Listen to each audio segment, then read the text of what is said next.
같이 우리 창세기 8장 13절부터 22절 같이 우리 합독하겠습니다. 601년 첫째 달 곧 그 달 초하룻 날에 땅 위에서 물이 거친지라 노아가 방주 뚜껑을 제치고 본즉 지면에서 물이 거쳤더니 둘째 달 21의 날에 땅이 말랐더라. 하나님이 노아에게 말씀하여 이르시되 너는 내 아내와 내 아들들과 내 며느리들과 함께 방주에서 나오고 너와 함께한 모든 혈육 있는 생물 곧 새와 가축과 땅에 기는 모든 것을 다 이끌어내라. 이것들이 땅에서 생육하고 땅에서 번성하리라 하시매 노아가 그 아들들과 그의 아내와 그 며느리들과 함께 나왔고 땅 위의 동물 곧 모든 짐승과 모든 기는 것과 모든 새도 그 종류대로 방주에서 나왔더라. 노아가 여호와께 제단을 쌓고 모든 정결한 짐승과 모든 정결한 새 중에서 제물을 취하여 번제로 제단에 드렸더니 여호와께서 그 향기를 받으시고 그 중심에 이르시되 내가 다시는 사람으로 말미암아 땅을 저주하지 아니하리니 이는 사람의 마음이 괴가는 바가 어려서부터 악함이라. 내가 전에 행한 것 같이 모든 생물을 다시 멸하지 아니하리니 땅이 있을 동안에는 심음과 거둠과 추위와 더위와 여름과 겨울과 낮과 밤이 쉬지 아니하리라. 오늘 강사님을 통해서 하나님이 큰 은혜를 주실 줄로 믿습니다. 그 어린아이 같이 잘 이렇게 받으면 복이 있어요. 그러니까 정말 어린아이 같은 마음으로 이 순수하게 들으면 하나님 말씀이 여러분에게 영으로 생명으로 임해서 큰 은혜가 있을 줄로 믿습니다. 강사님 나오실 때 우리 할렐루야로 환영하겠습니다. 할렐루야.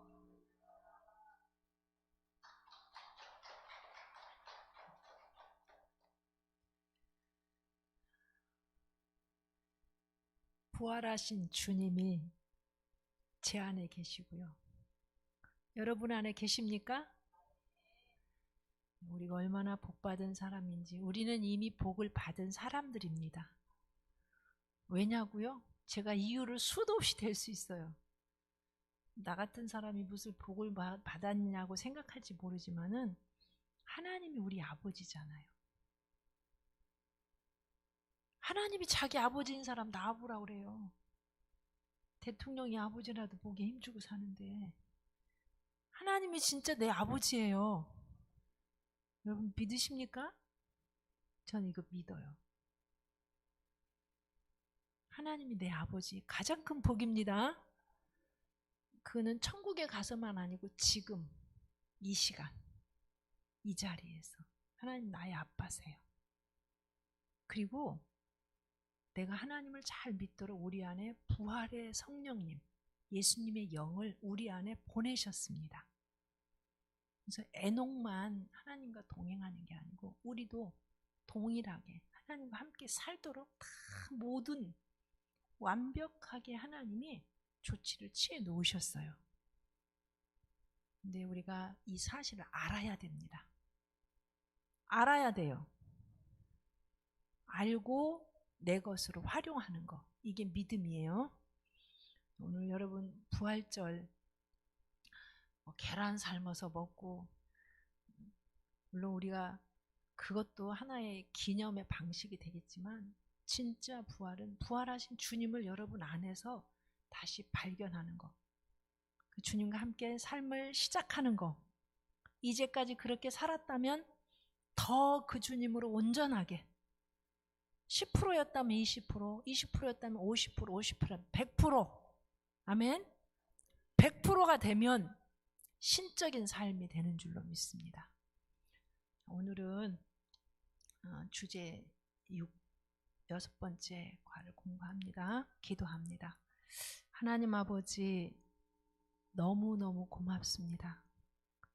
어떻게 내가 하나님의 딸이 되고 아들이 될 수 있는지, 어떻게 우리 속에 이렇게 수도 없이 하나님이 기뻐하지 않는 생각도 하고 말도 무의식 중에 행동도, 그럼에도 불구하고 우리 안에 오셔서 말구유권보다도 더 지저분하고 누추한 우리 마음을 성전 삼아서 나와 함께 영원히 함께 사시려고 오신 예수님, 너무나 고맙고 고맙습니다. 우리가 예수를 믿으면 죽어도 살고 죽어도 다시 부활하는 줄 믿습니다. 이미 우리는 복을 받은 자들입니다. 우리의 신분이 이 세상의 그 어떤 돈으로도, 명예로도, 권력으로도, 어떤 학식으로도, 그 어떤 것으로도 우리의 신분을 살 수 없는 최고의 복을 받은 자들인 것을 오늘 영의 눈을 열어서 마음에 가리워진 비닐을 벗겨주셔서 깨달아 알 수 있는 복을 주옵소서. 깨달아 알 수 있는 복을 주옵소서. 내가 어떤 존재인지 깨달아 알게 도와주셔서 이 세상에서 생육하고 번성하고 충만하고 다스리고 정복할 수 있는 그 원래 주셨던 그 실질적인 권능이 회복되어지게 하시고 하나님의 자녀로서 당당하게 세상에서 빛으로 살 수 있도록 오늘 일으켜 주옵소서. 예수님의 이름으로 기도드립니다. 아멘. 오늘은 6번째 주제입니다. 노아의 가정과 생활에 대해서 우리가 공부를 하겠습니다.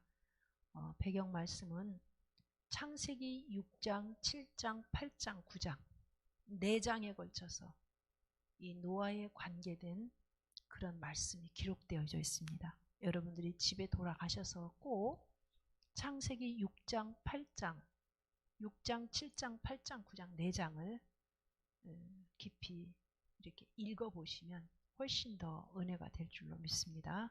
거기 외울 말씀을 우리 같이 한 목소리로 읽어보겠습니다. 여호와께서 노아에게 이르시되 너와 내 온 집은 방주로 들어가라. 네가 이 세대에 내 앞에서 의로움을 내가 보았음이니라. 아멘.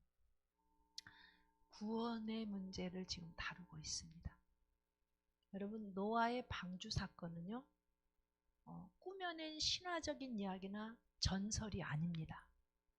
역사적으로 실제로 존재했던 역사적인 실존 사건이에요. 지금 현재 그 아르메니아라고 하는 터키 쪽에 가면은 그 아라랏산이 실제로 있고요. 아라랏산은 그 높이가 거의 한 5,000m 정도 되는 만년설로 꼭대기에 그 눈이 1년 내내 녹지 않고 있는 그런 지역이고요. 그리고 그 아라랏산 바로 옆에 있는 산 등성이에 노아의 방주가 박혀 있어요. 실제로 그거를 그 성서 고고학자들이 다 밝혀내서 거기를 저희는 성지순례를 갔었거든요. 가면은 거기 박물관이 있는데 그 노아의 방주에 대한 역사적인 그 자료를 거기다 다 이렇게 상세하게 학자들이 연구한 것을 진열해 놓고 설명해 놓은 것을 볼 수가 있어요. 우리 은혜교회 성도들도 때가 되면 우리 땅밟기 하러 성지순례 한번 갑시다. 목사님 좋으시죠? 성경에 나와 있는 이야기들은 어떻게 그런 일이 있어? 실제적인 사건이에요. 역사적인 자료를 우리 눈으로 확인하게 되면 믿음에 상당히 도움도 되고, 와, 실제 하나님을 불순종하고 거역한다고 하는 것은 이건 지옥이거든요. 심판이거든요. 그걸 가슴으로 느낄 수 있는 거예요. 자, 여기 보면요, 너와 내 온 집은 방주로 들어가라. 왜 방주로 들어가야 했어요? 방주로 들어가지 않으면 망하니까. 사람들이 방주로 들어가지 않으면 하나님이 심판하신다. 노아가요 120년 동안 외쳤습니다. 그런데 사람들이 그 말을 농담처럼 여겼어요. 너무나 놀라운 것은 창세기 6장 1절에 보면 하나님의 아들들이 나와요. 그러니까 셋의 후손들이 있었어요. 여호와의 이름을 부르는 셋의 후손들이 있었고 에녹의 후손들이 있었잖아요. 그런데요, 그 후손들 중에서 점점 세상의 딸들의 아름다움을 보고, 결혼을 잘못한 거죠. 세상의 딸들의 아름다움을 보고 외적인 외모의 아름다움, 멋있게 생기고 사랑스럽고 자기가 원하는 유형의 그런 외적인 아름다움을 보고 하나님을 안 믿는 사람하고 결혼을 하기 시작해요. 결혼을 하면서 이제 신앙들이 안 믿는 사람들을 믿음 안으로 끌고 오는 것이 아니라 하나님의 아들들이, 믿음을 가졌던 하나님의 셋의 후손들이 안 믿는 세계 속으로 끌려 들어가는 거예요. 그래서 이 노아의 홍수 때 보면은 구원받은 사람이 몇 명이었어요? 몇 명이었어요? 8명밖에 없었어요. 얼마나 가슴 아픈. 지금 오늘날요, 교회가 이렇게 많잖아요. 뭐 몇만 명 모이는 교회도 있잖아요.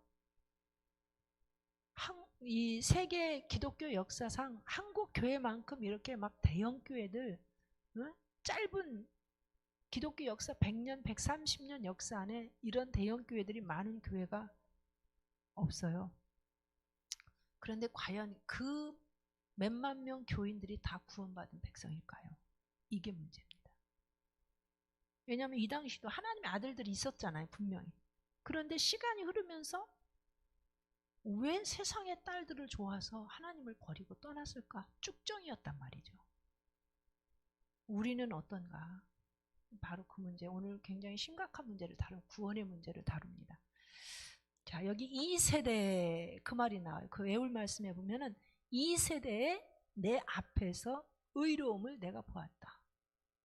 노아가 그 당시 세대에 많은 사람들이 살았는데 하나님이 보실 때 하나님 앞에서 의로운 것을 보고 노아와 그 가족을 하나님이 구원하셨다.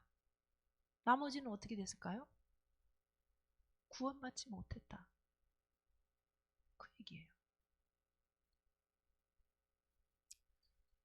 자, 2세대가 어떤 세대인가? 그건 이제 뒤에 우리가 더 공부를 더 자세히 하겠습니다.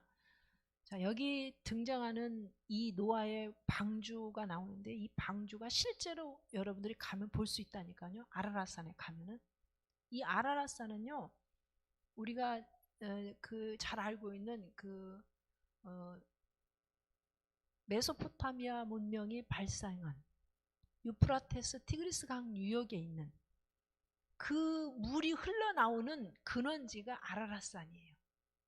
거기에서 만년선이 흘러가지고 그 유프라테스 강과 티그리스 강을 이루거든요. 그 지역이 알메니아 지역인데 그 지역에 해발 한 5,100m 정도의 그런 그 높은 산이 있어요. 그게 아라랏산인데요. 어쨌든 그 지역에 가면 지금도 그 방주의 흔적을 그 산 중턱에 걸쳐가지고 이제 화석화가 됐지요. 그거를 우리가 볼 수가 있습니다. 자, 집중 탐구 목표를 보겠습니다. 여호와의 은혜를 받은 가정. 두 번째는 하나님의 명령을 준행하는. 여러분 어떤 복을 받고 싶습니까? 받고 싶은 복이 엄청 많죠. 근데 하나만 이야기하라고 그러면 어떤 복을 받고 싶어요?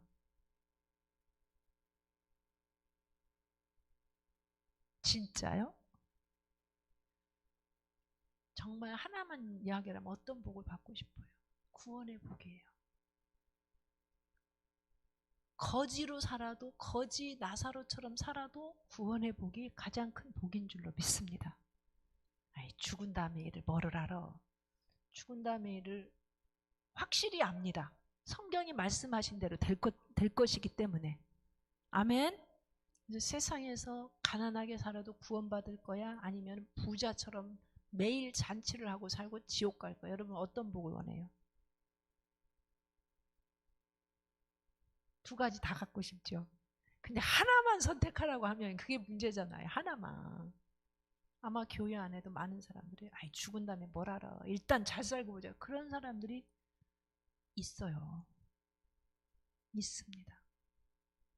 죽음 이후의 세계에 대해서 이 심판이 얼마나 무서운지, 지옥이 얼마나 무서운지를 안 가봤으니까 모른다고 그러지만 우리는 성경에서 분명히 알고 있고, 그리고 많은 간증서적을 통해서 분명히 지옥이 있는 것을 알 수가 있고, 지금도 현재 실존하고 있는 한국 교계의 유명한 합동 측에서는 대부라고 할 수 있는 신성정 목사님 같은 분은 아주 유명한 신학 박사잖아요. 총신대의 대학 원장이었어요. 그분은 평생 교수셨어요.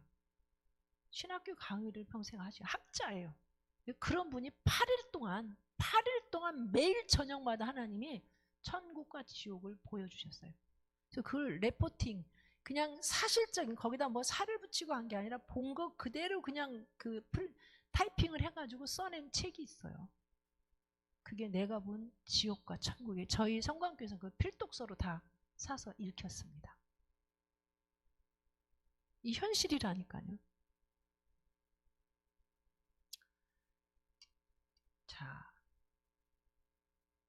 그래서 이 노아의 가정을 통해서 우리는 구원이 얼마나 중요한지, 심판이 반드시 있다고 하는 것을 지금 이야기를 하는 거예요. 여호와께 은혜를 받아야만, 하나님이 주시는 은혜 중에 은혜, 복 중에 복이 구원의 복인 줄로 믿습니다. 하나님은 악인과 의인에게, 그러니까 악인에게도 일반적인 복을 주세요. 물질의 복도 주시고 세상에서 부귀영화의 복도 주세요. 그런데 이 구원의 복은 아무에게만 주는 복은 아니에요. 특별한 복인 줄로 믿습니다. 자, 함께 생각해 봅시다. 아담의 후예는 크게 나누어 가인의 계열과 셋의 계열로 분류가 됩니다. 가인의 후예는 도신의 문명의 선구자로 되었으며, 셋의 후예는 하나님의 이름을 부르는 가정들이 되었습니다. 그들은 아벨의 믿음, 헌신이 그대로 연계되어 왔습니다. 그 중에 에녹은 300년 동안 하나님과 동행하였던 헌신과 봉사의 사람이었으며, 그의 아들 무드셀라는 인생 최고의 장수자였고 969세를 살았습니다. 무드셀라의 후손 라멕은 여호와께 은혜를 입은 노아를 낳았습니다. 그러니까 그 노아의 세 아들의 계보 중에서 특별히 그 여러 아들 중에서 후손의 후손이 연계되면서 이제 가장 경건한 자손들의 계보로 지금 흘러내려가는 게 마지막 이 노아까지 와서 노아 때, 노아 주변에 있는, 그러니까 사촌에 뭐 육촌에 팔촌에 이런 식구들이 같이 예배를 드렸어요. 처음에 예수를 믿었어요. 믿음의 가정에서 출발을 했어요. 근데 세상에서 살다 보니까 점점 보암직하고 먹음직하고 지혜롭게 할먹금 탐스러운 것들에 대한 욕심이 생기면서 하나님으로부터 점점 멀어지기 시작하더니 나중에는 하나님께 등을 돌려버린 거예요. 그래서 방주에 들어간 사람들을 보면은 노아의 8가정밖에 없었다 하는 것을 우리가 알게 됩니다. 자, 우리는 노아의 가정을 연구하고자 합니다. 이거는 왜 노아의 가정을 왜 연구해야 되냐? 주님이 말씀하시기를 주님이 다시 오실 때가 되면 그때가 꼭 노아의 때와 똑같은 그런 시대적인 징조가 나타날 거라고 말씀을 하셨어요.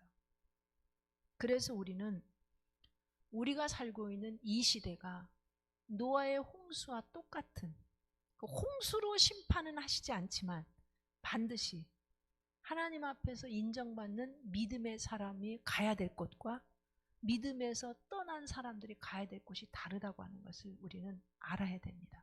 그렇다면 지금 현재 나의 믿음의 현주소가 어떤지, 내가 과연 구원받을 그 믿음의 그 자리를 지키고 있는지, 내 자녀들이 지키고 있는지, 내 아내가, 내 남편이, 이거 심각한 겁니다. 노아의 이름 뜻을 살펴보면 홍수의 예고가 암시되어 있습니다. 그리고 그를 통한 가족의 구원, 경건한 자손의 구원이 약속되고 있습니다. 노아는요, 가정사역에 성공한 대표적인 사람이에요. 왜냐하면 우리가 보통 자식을 낳아서 만약에 삼형제를 뒀다 그러면 그 중에 두 형제는 잘 믿고 한 형제는 못 믿을 수도 있어요. 이삭은요, 야곱과 에서를 두었는데 어떻게 됐어요? 야곱은 하나님을 끝까지 잘 믿었지만 에서는 어떻게 됐어요?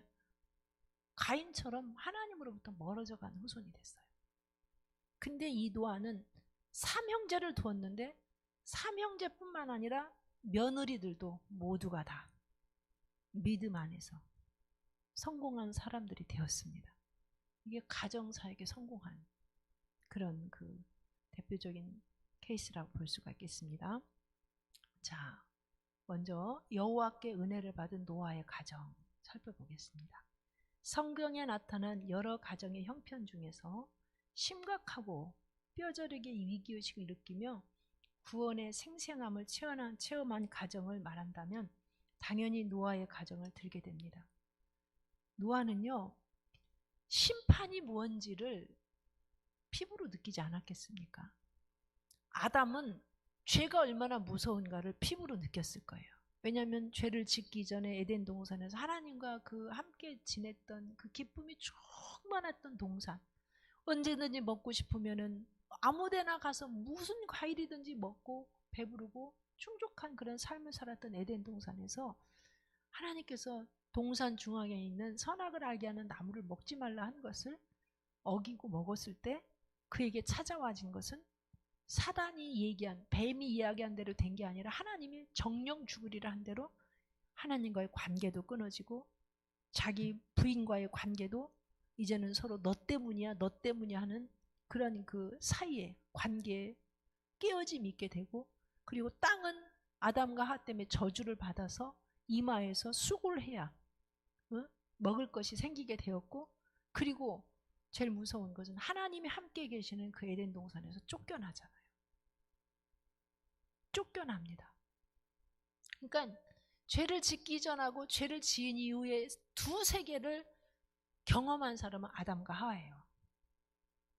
근데 노아는요, 하나님이 세상을 심판하신다는 그 말이 하나님이 말씀하셔서 방주를 지으라고 했을 때 그게 무슨 말인지 잘 이해가 안 갔을 수도 있어요. 근데 정말 방주에 들어가고 홍수가 내려가지고 1년 정도 방주 안에 있고 방주 뚜껑을 열고 나와보니까 자기 이웃의 식구들, 뭐 동물, 식물, 모든 것들이 다 없어져 버린 거야. 여러분 상상을 해보세요. 이게 얼마나 큰 충격이었겠나. 우리는 지금 그러잖아요. 예수 잘 안 믿으면은 지옥 가 그러면 아이 그래도 교회 왔다 갔다 했는데 하나님 그거 불쌍히 여기셔라도 구원해 주실지 몰라. 해 주실지 몰라가 아니에요. 방주에 들어가지 않으면 망합니다.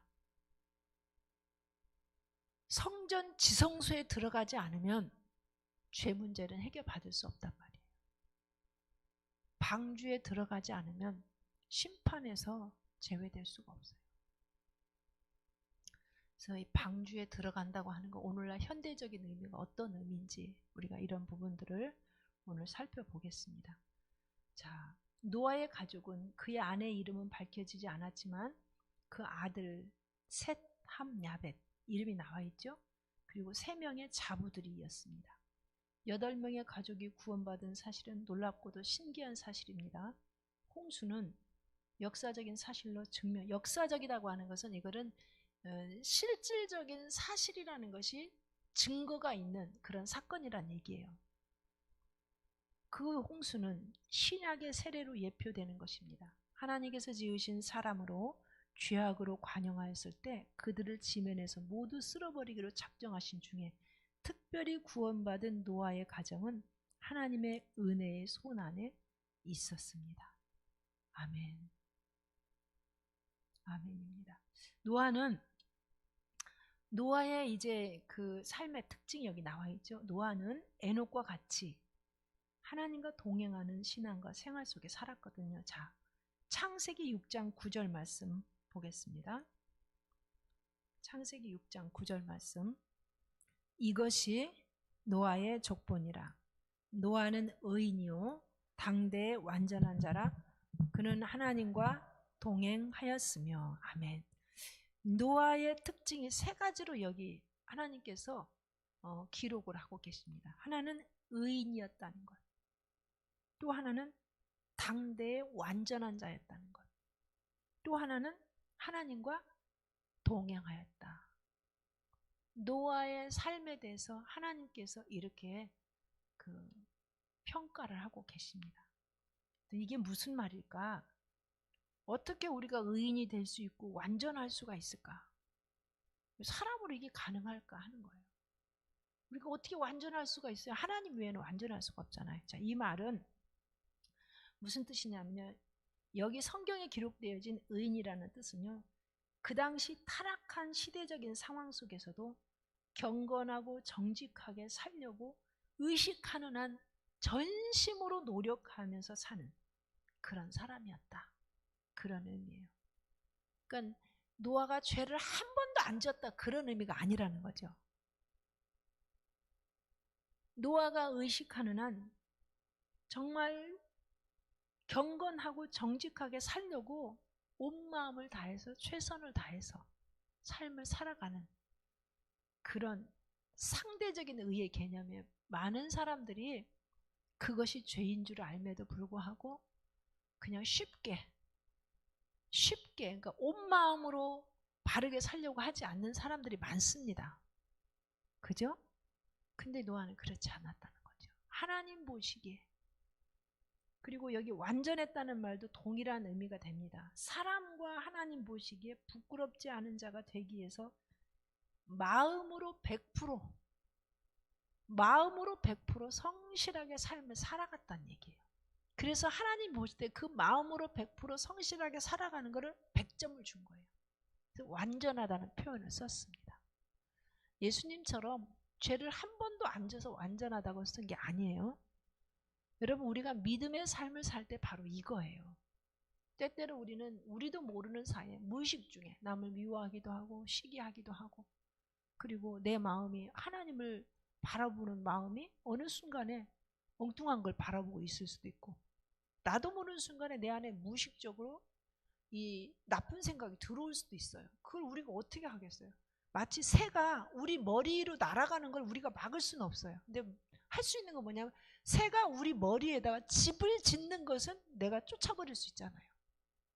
그러니까 내가 의식하는 안에 있어서는 정말 하나님의 뜻대로 살려고, 예수님과 함께 살려고 온 마음으로 중심을 해서 깨닫는 순간 회개하고 주님의 도우심을 구하고 이런 삶을 우리도 할 수 있는, 우리 모두가 할 수 있는 그런 삶의 모습이에요.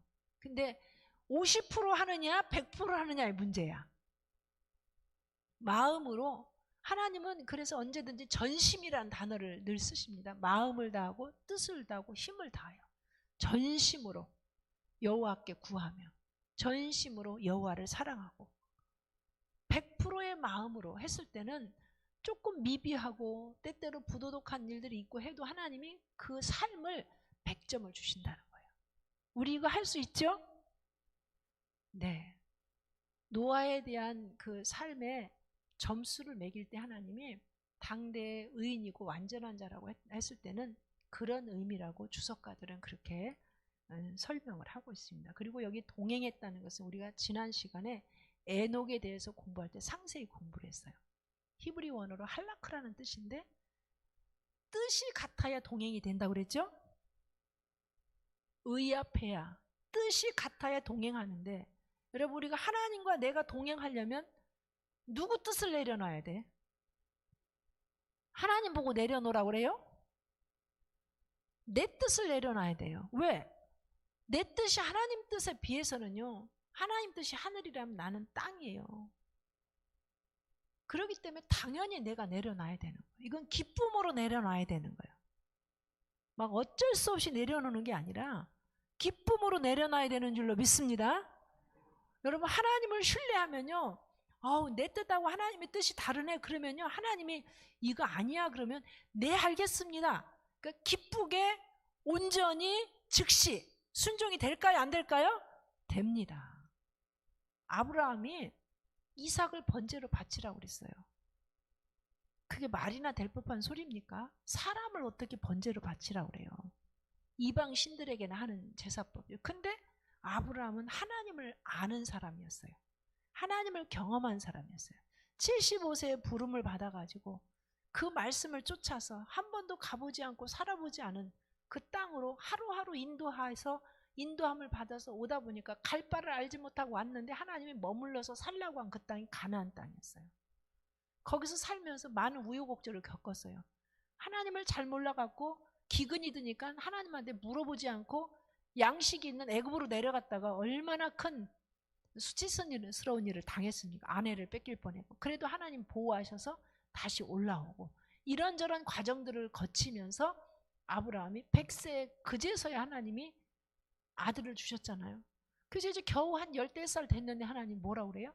아들을 제물로 바칠. 인신 제물은요 이방신이라 하는 거고 하나님이 가증히 여기는 거예요. 레위서에 보면은.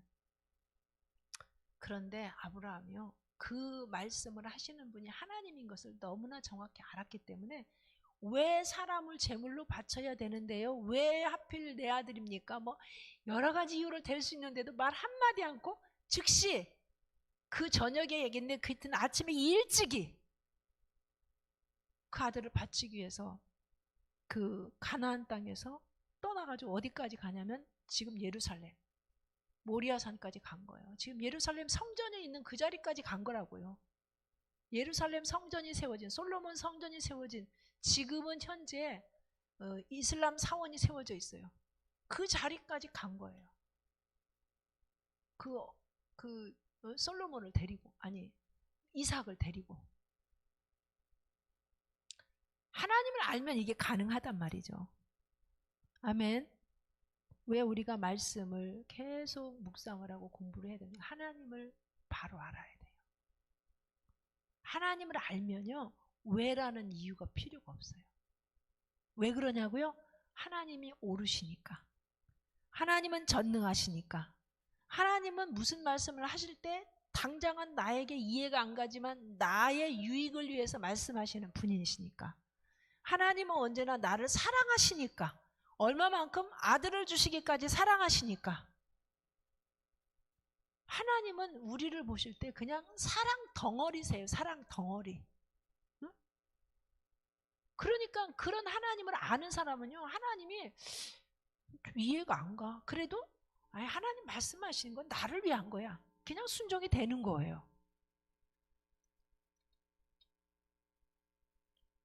동행이라고 하는 것은 하나님을 아는 사람에게는 동행처럼 쉬운 게 없는 겁니다.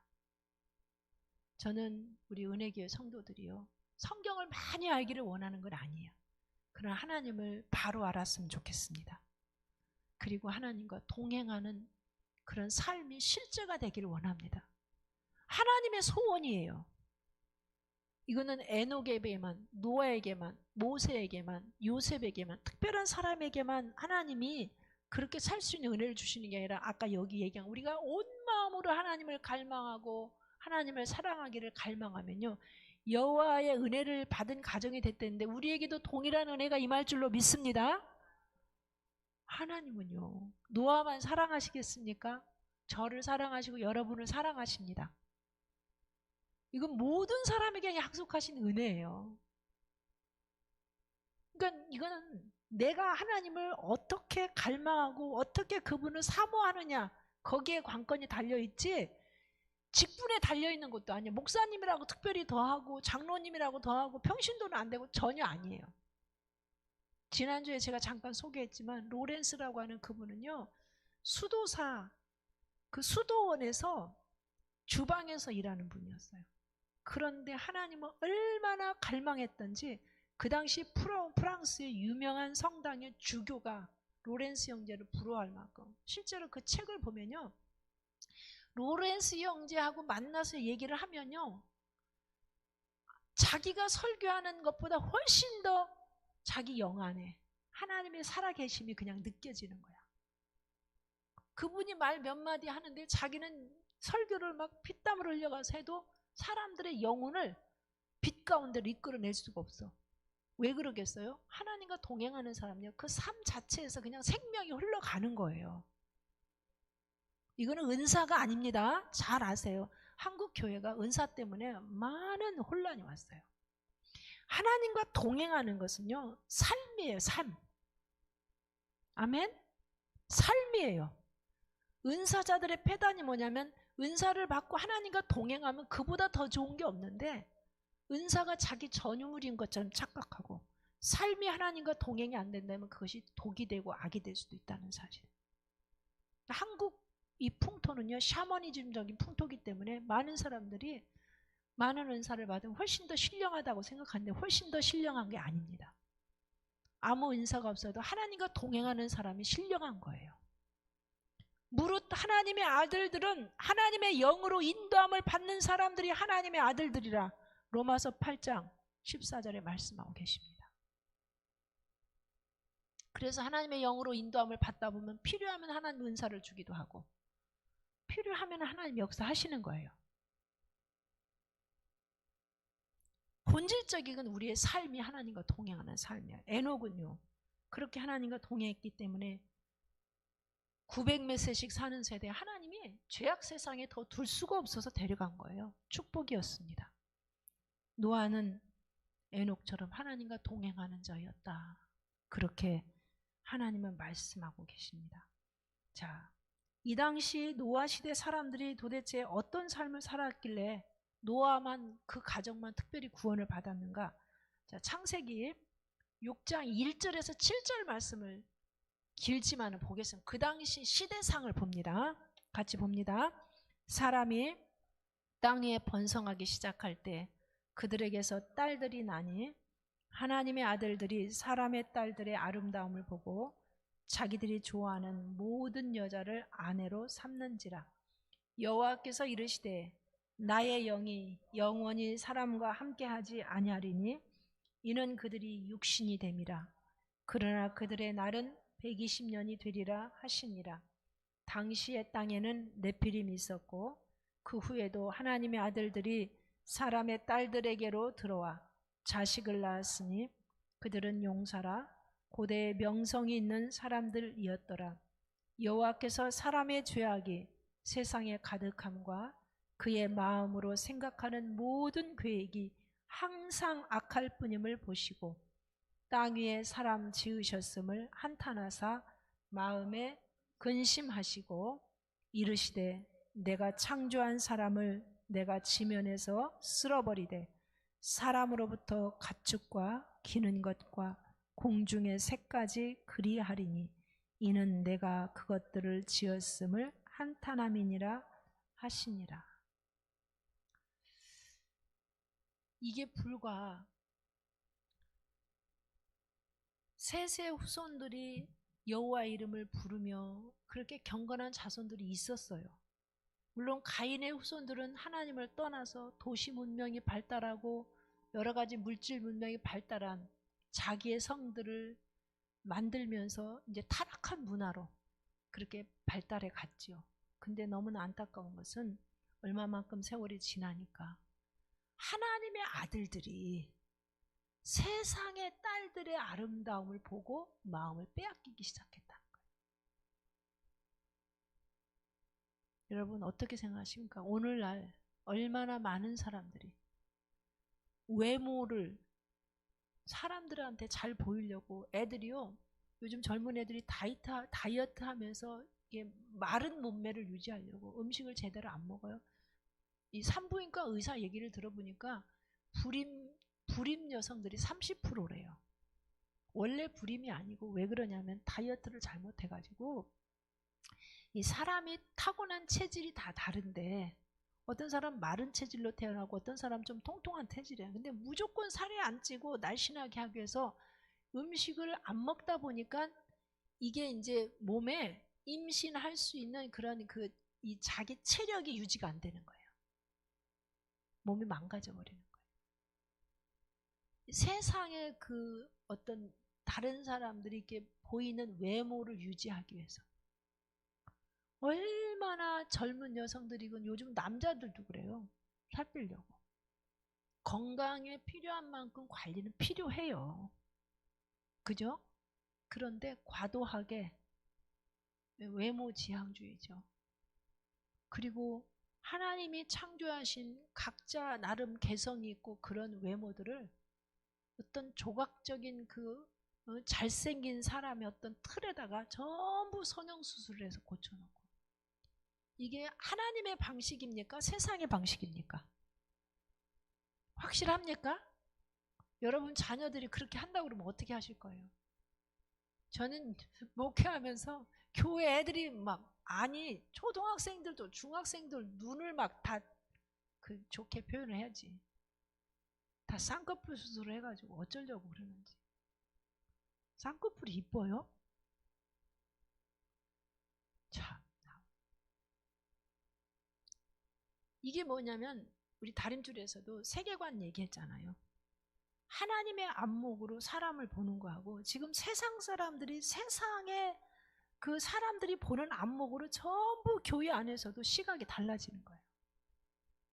그래서 결혼 대상자들 이렇게 보면은 일단 멋있어야 되고, 뭐 외모가 어때야 되고, 뭐 조건이요, 전부 세상적인 조건이 너무 많아요. 큰일 났어요. 지금 이 노아 시대가 그런 거예요. 하나님의 아들들이야. 이건 뭐냐면 분명히 예수 믿는 사람이란 말이죠. 세상의 딸들이라는 게 뭐예요? 하나님을 안 믿는 그런 가치관을 가진 사람들의 딸들이 외모 지상주의로 잘 가꾸고 관리하고 그렇게 해서 멋있게 생기고, 그런 사람들에게 마음이 뺏겨가지고 혼인을 해. 그런데 거기서 나온 자손이 어떤 자손이 나오겠어요? 여러분, 양육은요 누가 합니까? 80% 90% 엄마 손에 의해서 되어지는 거예요. 그러니까 아이를 가지면서부터 엄마의 사고가 아이 사고 속에 영향을 직접 미칩니다. 영적 유전인자예요. 이 신체적인 유전인자도 부모로부터 받지만요, 영적인 칼라도 부모로부터 받는 거예요. 그래서 이 태교가 굉장히 중요해요. 우리가 영적으로 하나님 앞에서 무슨 생각을 하느냐에 따라서 아이들 속에 그대로 흘러가요. 아이들은 말하는 걸 듣는 게 아니고 그냥 흡수되는 거예요. 그러니까 여기 하나님의 아들들이 세상의 딸들하고 결혼해가지고 네피림을 낳았다. 이건 뭐냐면 세상으로 말하면 성공한 거야. 너무 잘생기고 막 건강하고 굉장한 영웅 호걸들이 나는 거예요. 근데 하나님의 관점으로 보면 이런 사람들이 그 체력을 가지고 그 건장함을 가지고 강포하고 폐기하고 세상이요, 폭력 세상이 난무하는 거예요. 점점 하나님의 다스림에서 멀어져 가는 그런 이 시대가 되어 가고 있는 것을 지금 이 노아 시대에 창세기 6장 1절에부터 10절에 그것이 기록된. 그리고 하나님이 사람들이 육체가 되기 때문에 그들과 함께 할 수가 없어요. 이건 뭐냐면 사람들이 태어나면서부터 생각하는 것이 악했다, 그건 얘기가 뭐야? 태어나면서부터 죄를 졌겠어요? 그게 아니고 생각이 하나님을 등지고 살아가는 거야. 하나님 중심의 생각을 하는 게 아니야. 하나님이 싫어하는 생각을 그냥, 왜냐면은 자기 엄마들로부터 뭘 배우겠어요? 세속적인 생각과 가치관과 세계관과 그런 삶의 방식들로 늘 보고 자라다 보니까 그냥 태어나면서부터 그런 생각 속에서 그렇게 자라가다 보니까 이제 점점점 하나님의 아들들도 그 가족 안에서 물들어가는 거예요. 여러분, 사람은요 죄성을 가지고 태어나기 때문에 환경이 주어지면 그냥 죄 속으로 흘러가는 겁니다. 왜 날마다 예배드리고 날마다 기도하고 날마다 하나님 앞에 나를 쳐서 복종시키고, 우리는요 죄로 태어났기 때문에 가만히 놔두면 어디로 흘러가요? 죄로 흘러가게 되어 있는 그런 존재예요. 그래서 경건 생활에 힘써야 돼요. 은사를 아무리 많이 받았어도요, 하나님과 동행하는 삶을 게을리하면요 은사가 독이 될 수가 있어요. 이게 참 무서운 거예요. 그래서 늘 깨어 있어야 돼. 늘 깨어 있어야 돼. 늘 깨어 있어야 돼. 왜 대형교회 목사님들이 펑펑 쓰러져요?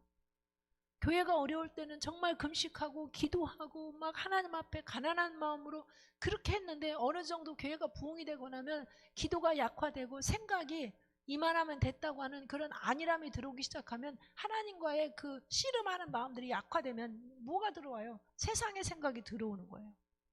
그래서 물질의 욕심, 이성의 유혹, 명예의 욕심, 이런 것들이 들어오게 돼 있어요. 우리는 그런 일들을 목회자의 세계다 보니까 굉장히 많이 봐요. 그분들이 나빠서 그러냐? 우리 모두에게 정신을 차리지 않으면, 지금 이 노아의 시대, 그래서 하나님의 아들들이에요, 분명히. 그런데 경건 생활에 힘쓰지 않고 여호와의 이름을 열심히 부르지 않고 정말 하나님의 중심으로 순간순간 나를 쳐서 복종시키지 않으면 우리가 세상 속으로 한 발자국 밀려가다 보면 나중에 어떻게 돼버려? 방주에 들어갈 수 없는 그런 인생으로 되어버리고 마는 거예요. 이게 남의 얘기입니까?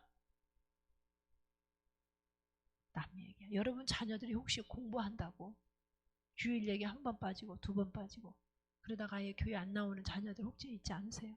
저희 가정에는 우리 그 목사님, 시아버지가 목사님이에요. 목사님 돌아가고 나서 얼마 안 되면서부터 조카들 사이에 그런 조카들이 생겼어요. 착한 애들이에요. 성실한 애들이에요. 공부 굉장히 잘합니다. 그러니까 대학 간 다음에 열심히 하죠. 근데 그 사이에 이미 사단이 그 마음을 장악해버렸어. 대학 들어갔는데 이제 교회 안 가고 싶어졌어. 그거 어떡하겠어? 이거는 나중의 일이 아닙니다. 생명의 문제예요. 생명의 문제예요.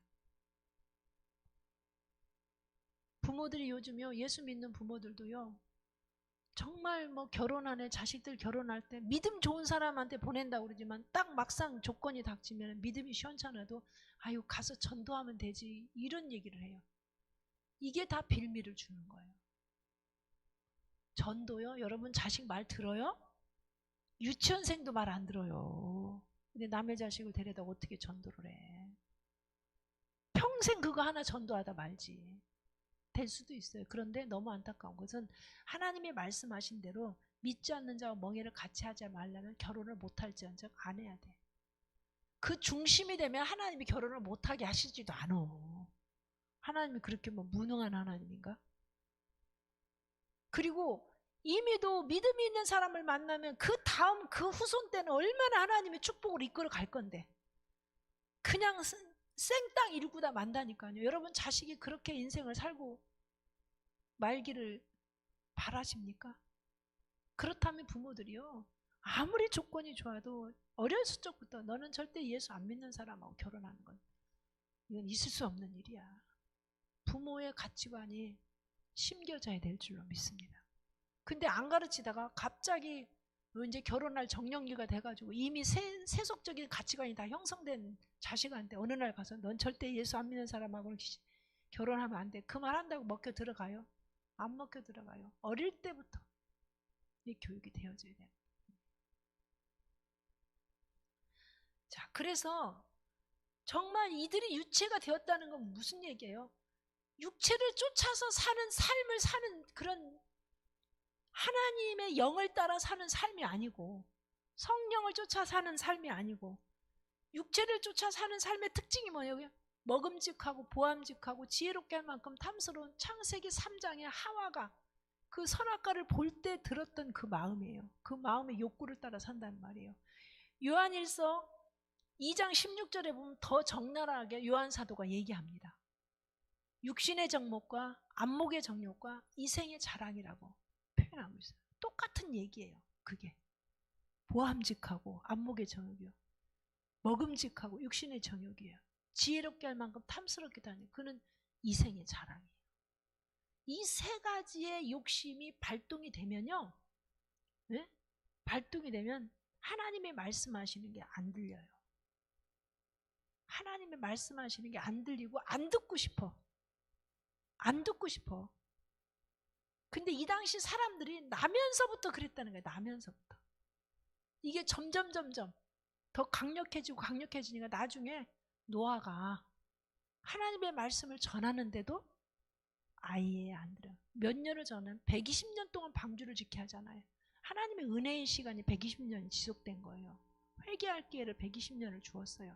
그런데도 점점 사람들은 이 세상의 욕구가 막 더 충만해져 가지고 이 노아의 시대에 대해서 그 표현한 걸 보면요, 예수님이 마지막 때에 대한 이야기를 하면서 마태복음 24장 한번 우리 볼까요? 마태복음 24장 38절 39절 말씀을 잠깐 보겠습니다.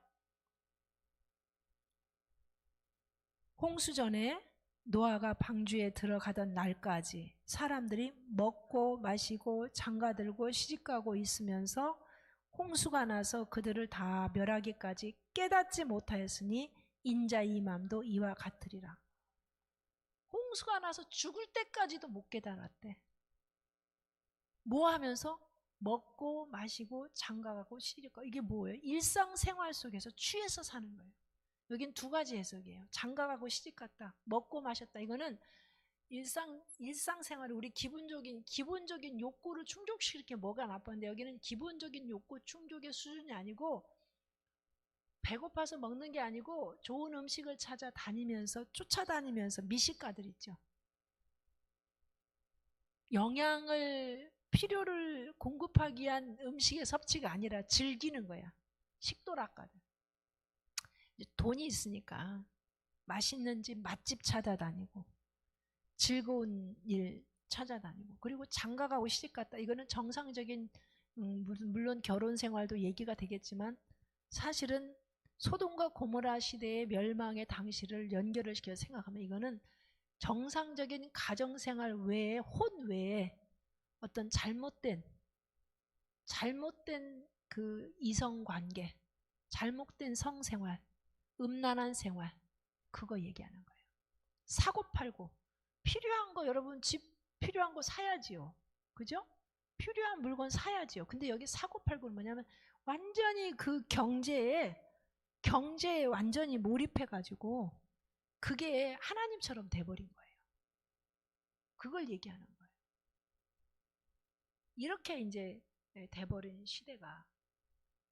그러나 사람들이요, 하나님이 홍수를 줘서 멸하는데도 죽을 때까지 못 깨달았대. 죽을 때까지. 그냥 비가 오는 거야. 그냥 자연적인 현상. 자연재해가 와도, 지진이 와도, 기근이 나도, 민족과 민족이 전쟁이 일어나도 우리는 성경에 분명히 마지막 때에 그 일어날 징조들을 마태복음에 보면은 많이 열거를 해놨잖아요. 예수 믿는 사람은 그것을 보면은 무화과 나무가 잎사귀가 연하여지면 여름이 가까운 줄로 알라. 이런 징조가 나타나면 주님이 오실 때가 가까운 줄 알라고 했는데도 그냥 이거는 시대적인 상황이야. 자연재해일 뿐이야. 이렇게 해석을 한다는 거예요. 깨달지 못했다는 거예요. 그러나 진짜 영적인 지각이 있는 사람, 우리가 코로나를 보면서도 아, 이거는 그냥 바이러스야. 그게 아니고 왜 이 바이러스가 이렇게 멈추는 듯 하다가 다시 또 유행이 되고 멈추는 듯 하다가 유행이 될까? 이게 뭘 말씀하십니까? 우리가 들어야 된단 말이에요. 깨달아야 된다고요. 여러분, 질병은 왜 옵니까? 죄 때문에 오는 거예요. 범죄하기 이전에 아담과 하와가 질병이 있었습니까? 아니에요. 전부 이 죄로 인해서 육체의 질병도 오고 죽음도 온 거란 말이에요. 평상적인 것보다 더 무서운 질병이 왔다 그러면 그 시대가 얼마나 부패하고 타락됐는지 죄에 대해서 하나님 말씀하시는 음성을 들어야 될 줄 압니다. 그래서 이놈의 코로나가 빨리 지나, 우리는 그렇게 반응해서가 아니라 우리가 하나님 중심으로 살지 못하는 죄, 정부를 탓하고 욕할 게 아니라 정말 우리가 더 기도하지 못한 죄, 우리 자녀들을 믿음 안에서 기르지 못한 죄, 이런 부분들을 회개해야 될 줄로 믿습니다. 주의 음성을 들어야 돼. 이 깨닫는다는 게 뭐예요? 주의 음성을 듣는 거예요. 이 당시 사람들은 깨달지 못했어요. 죽기까지 깨달지 못했어요. 그래서 하나님 마음이 어때? 하나님 마음이 내려앉았어요. 하나님 마음이 너무 고통스러웠어. 후회가 돼. 하나님은 후회가 없으신 분이거든요. 근데 얼마나 고통스러웠으면 내가 사람 지은 것을 후회한다. 마음을 한탄하시고 근심하시고 하나님 마음이 너무 괴로우셨던 거예요. 그래서 그냥 놔두면은 이 죄악이 너무 관영해가지고 정말 이 자연 만물도 진통을 하고 고통을 하고 어떻게 눈 뜨고 볼 수가 없으니까 하나님이 싹 쓸어버리기로 작정을 하신 거예요. 우리가 이 세상을 보면서 요즘 그러잖아요. 와, 진짜 무섭다. 그죠? 밖으로 드러나지 않은 악들이 얼마나 많습니까? 어린 애기들 데려다가 뭐 성추행하고 뭐 하여튼 영상물로 별짓을 다 하고, 이게 뭐 사람들이 할 짓입니까? 인간이요, 이 사단의 조종하에서 짐승보다 더 악하게 부패해가는 그런 모습들을 우리가 가끔씩 보면서도 막 치를 떠는데, 밖으로 드러나지 않은 어두움의 일들은 밖으로 잘 안 드러납니다. 밖으로 잘 안 드러나는데도 그런 것들이 어떻게 하다 드러났을 때 우리가 놀래는데, 이게 만약에 하나님은 다 아시는데 얼마나 하나님 마음이 고통스러우시겠어요. 그래서 그런 그 시대의 그 상황에 대해서 하나님 마음이 지금 이 창세기 6장에 표현이 되어져 있는 거예요. 자, 하나님이 한탄하셨다. 그 말은 하나님이 능력이 없어서 한탄하셨겠습니까? 그런 거 아니에요. 인간의 비극적 타락에 대해 갖는 하나님의 안타까운 심정을 사람의 언어로 표현한 거예요. 근심하셨다. 하나님이 능력이 없어서 근심하셨겠어요? 그게 아니에요. 인간의 이런 비극적인 타락 상황을 보신 하나님께서 그것이 하나님 마음 깊숙이 너무너무 고통스러우신 거예요. 이러면 망할 수밖에 없는 건데, 아담이 하와가 범죄했을 때 다시 살 수 있는 길을 열어줬는데 또다시 이렇게 악한 길로 가면 이제는 구제불능이기 때문에 하나님이 이것에 대해서 마음이 아파서 염려, 왜냐하면 결과를 알잖아요. 죄의 삭은 사망인 거라. 그러니까 하나님 마음이 너무 괴롭고 고통스러운 것을 사람의 마음처럼 표현한 단어들이에요. 여러분, 우리 자녀들이 만약에 하나님을 떠나서 못된 짓을 하면 우리 마음이 어때요? 아이고, 저건 차라리 안 났으면 좋았을걸. 자식을 사랑하지 않아서가 아니에요. 그리고 마음이 고통스러워. 그 자식만 생각하면은 즐거운 일이 있다가도 그 자식만 생각하면 밥을 먹어도 여기가 얹혀. 이게 근심스러운 자녀들의 모습이 하나님 마음이 그러셨던 거예요. 그 마음의 생각에 모든 계획이 항상 악했대, 항상.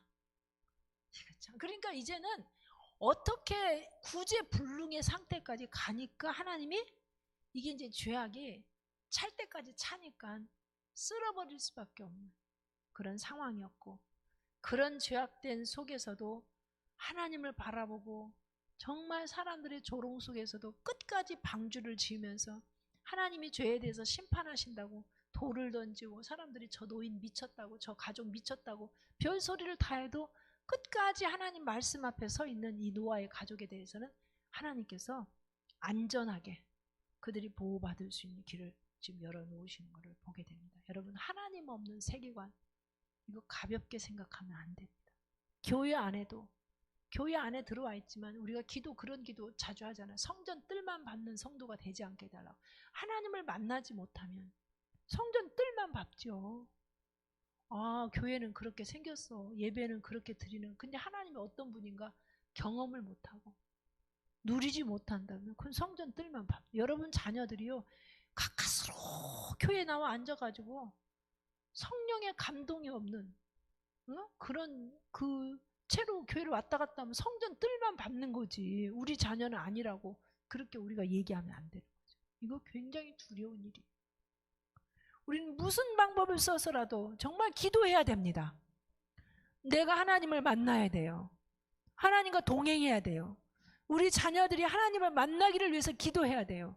우리가 전심으로 하나님께 그렇게 기도하면 하나님이 우리 아이들에게 하나님 만날 수 있는 길을 꿈속에서든지 뭐 어떤 방법을 통해서든지 역사하실 줄로 믿습니다.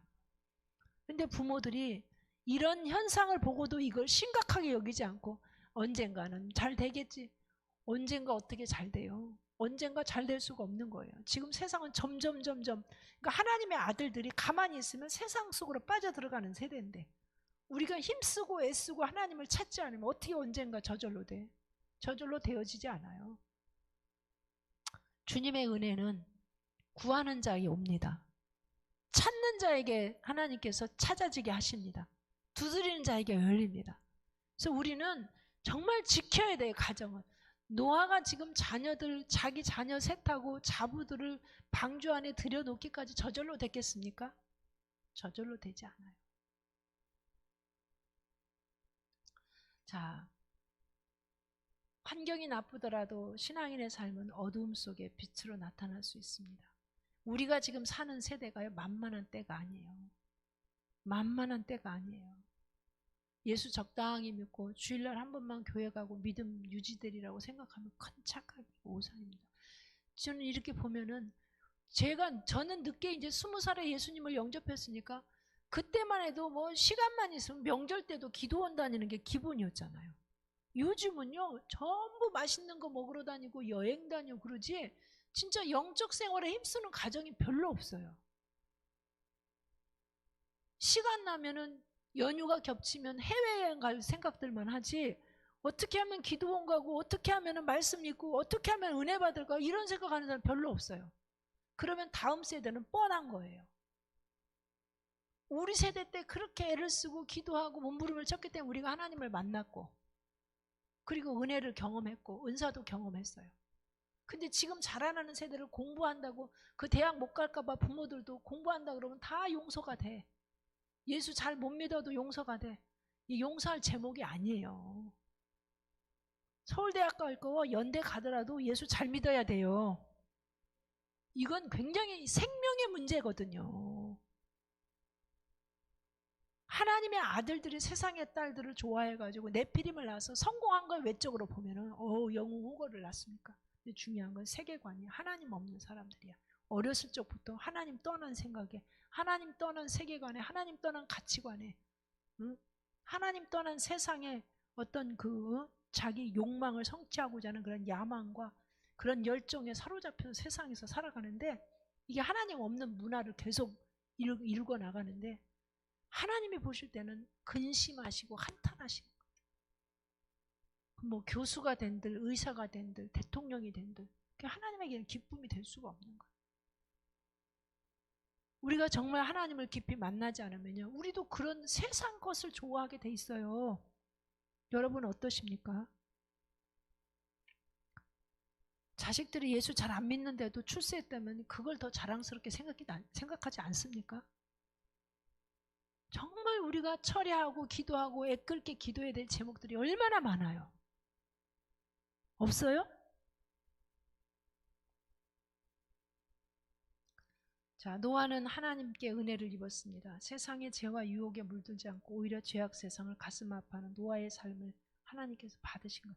하나님께 은혜를 입으면요 하나님의 마음이 부어져요. 그래서 하나님이 싫어하는 게 싫어집니다. 하나님이 좋아하는 게 좋아져요.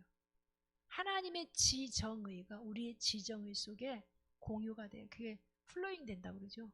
임파테이션 되는 거. 하나님의 지정의가 우리 속에 부어지는 거예요. 이해가 가십니까? 그래서 하나님의 생각과 내 생각이 같아지고 하나님의 뜻과 내 뜻이 같아지고 하나님의 꿈이 내 꿈이 되고 하나님의 소원이 내 소원이 되고 이게 영의 사람의 특징이에요. 노아의 마음이 그런 거죠. 자, 그래서 하나님 마음과 같고 하나님을 이해하니까 하나님을 이해한다는 단어가 그러긴 하지만은 어쨌든 하나님 마음에 대해서 공유하고 있으니까 하나님이 하나님의 마음을 누구한테 보여줘요? 노아한테 보여주는 거예요. 자, 창세기 6장 13절 말씀 같이 보겠습니다. 하나님이 노아에게 이르시되 모든 혈육 있는 자의 포악함이 땅에 가득함으로 그 끝날이 내 앞에 이르렀으니 내가 그들을 땅과 함께 멸하리라. 얼마나 기가 막힌 얘기예요. 당신이 사랑하셔서 창조한 그 사람들을 사람만 멸하는 게 아니고 땅과 함께 멸하는. 그러니까 만물은요 사람이 악해지면 만물도 저주를 받는 거예요. 땅이 무슨 잘못을 했어요? 사람이 잘못한 건데. 가축들이 무슨 잘못, 동물들이 무슨 잘못했어요? 이 계획을 노아한테 말씀을 하신 거예요. 그 당시 사람들이요, 지금 현재 개혁개정 나오기 전에 폐괴하다는 단어가 나와요. 이 폐괴하다는 단어는요, 무너지고 부서지고 깨어졌다는 얘기예요. 그러니까 하나님이 원래 계획했던 그 원형에서 다 부서지고 깨어지고 무너져 버렸어. 강포라는 단어가 나오는데 이건요 악과 폭행 등을 통해서 하나님이 세우신 질서를 난폭하게 파괴하는 그런 그 모습을 강포라는 단어를 썼어요. 그러니까 하나님이 원래 세우신 세계의 자연의 원리가 있어요. 인간관계의 원리가 있어요. 영적인 원리가, 이런 것들이 다 깨져버렸다는 얘기예요.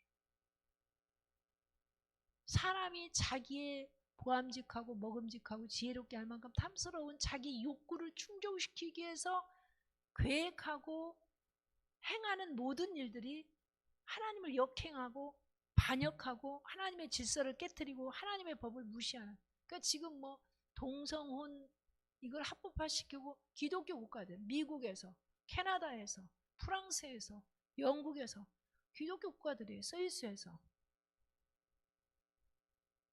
이 국가에서 지도자들이 하나님의 법을, 가정을 다 깨트리는 것들이잖아요. 무서운 겁니다, 여러분.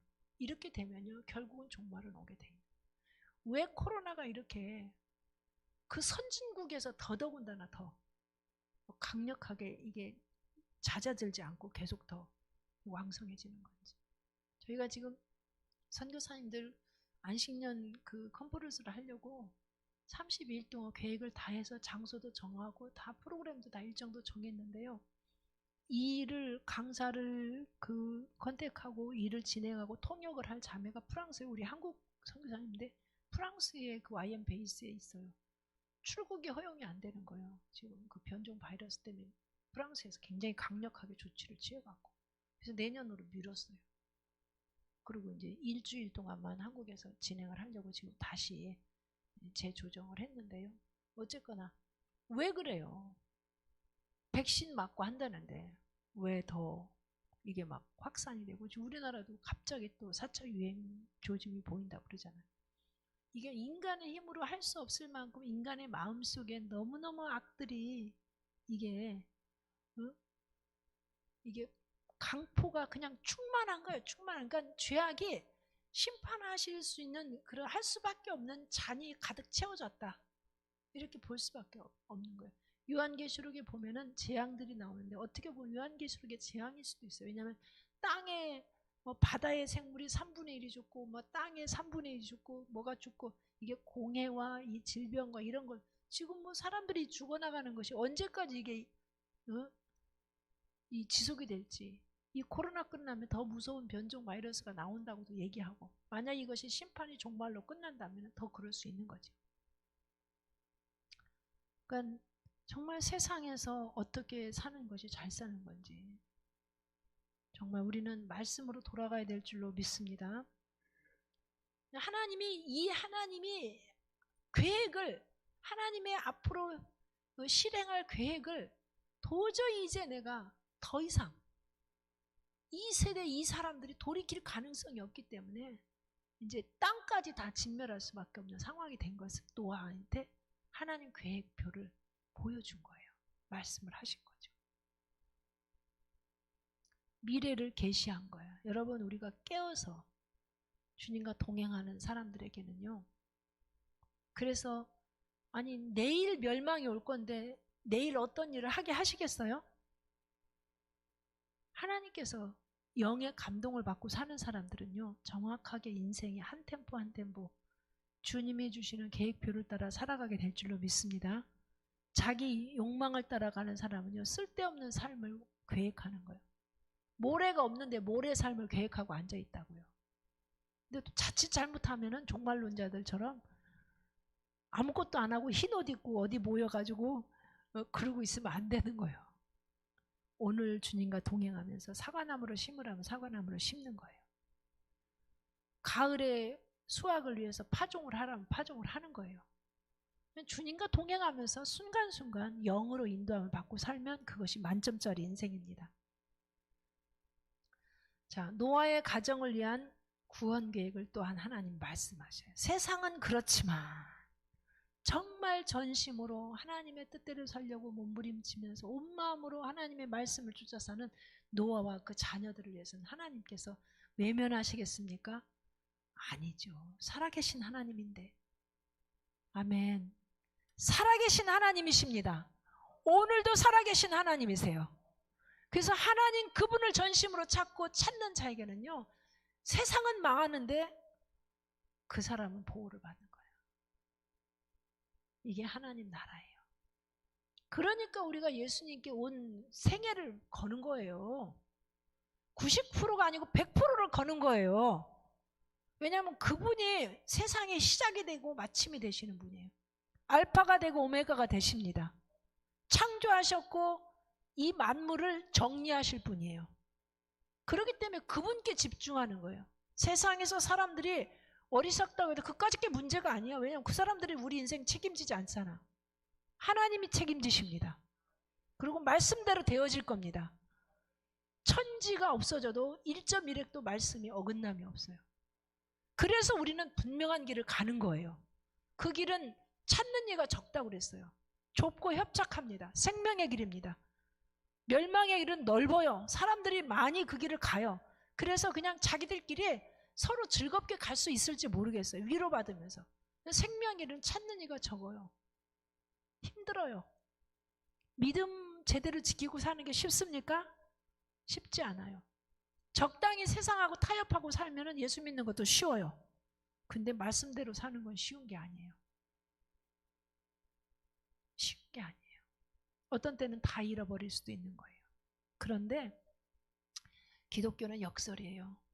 잃고자 하는 자에게 하나님이 진짜 주를 위해서 잃고자 하는 것이 확인될 때 그때 부활의 역사가 일어나는 거예요. 하나님이 망한 것 같은데 거기서 다시 일어나게 하십니다. 죽은 것 같은데 거기서 다시 예수님이 죽었는데 다시 살게 하시는 게 이게 기독교예요. 우리는 복음 때문에 나를 잃어버린 것 같지만 천국에 가서도 영원히 살지만 이 지상에서도 하나님이 복음 때문에 또 이렇게 빛나게 하시는 역사도 있는 줄로 믿습니다. 그리 아니하실지라도 하나님은 하나님이시기 때문에 우리가 그분의 말씀을 따라가야 될 줄로 믿습니다. 자, 창세기 6장 14절로 18절. 하나님은 너무나 정확하신 분이세요. 그분을 따라가는 데는 절대 손실이 없습니다. 같이 보겠습니다. 너는 고페르나무로 너를 위하여 방주를 만들되 그 안에 칸들을 막고 역청을 그 안팎에 칠하라. 네가 만들 방주는 이러하니 그 길이는 300규빗, 너비는 50규빗, 높이는 30규빗이라. 거기에 창을 내되 위에서부터 한 규빗에 내고 그 문은 옆으로 내고 상중하 3층으로 할지니라. 내가 홍수를 자 여기까지 보겠습니다. 자, 하나님께서 하나님 마음을 보이시면서 노아의 가정을 위해서 구원 계획을 거기 보여주는데 특별히 여기 보면은 너는 코페르 이게 잣나무예요. 잣나무로 이 방주를 짓는데 누구를 위해서 지라고 그래요? 이 말을 주목해서 보십시오. 너를 위하여. 여러분 신앙생활은요 하나님을 위하여가 아니에요. 누구를 위하여? 나를 위하여. 아멘. 하나님은요 돌들로도 아브라함의 자손이 되게 하실 수 있는 분이에요.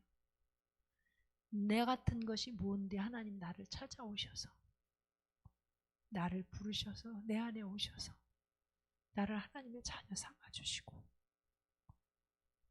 나를 하나님의 공주라 부르시고 하늘의 왕자라 불러주셨는지, 우리에게 어떤 말씀을 하시고 감동을 주실 때는 하나님을 위해서가 아니에요.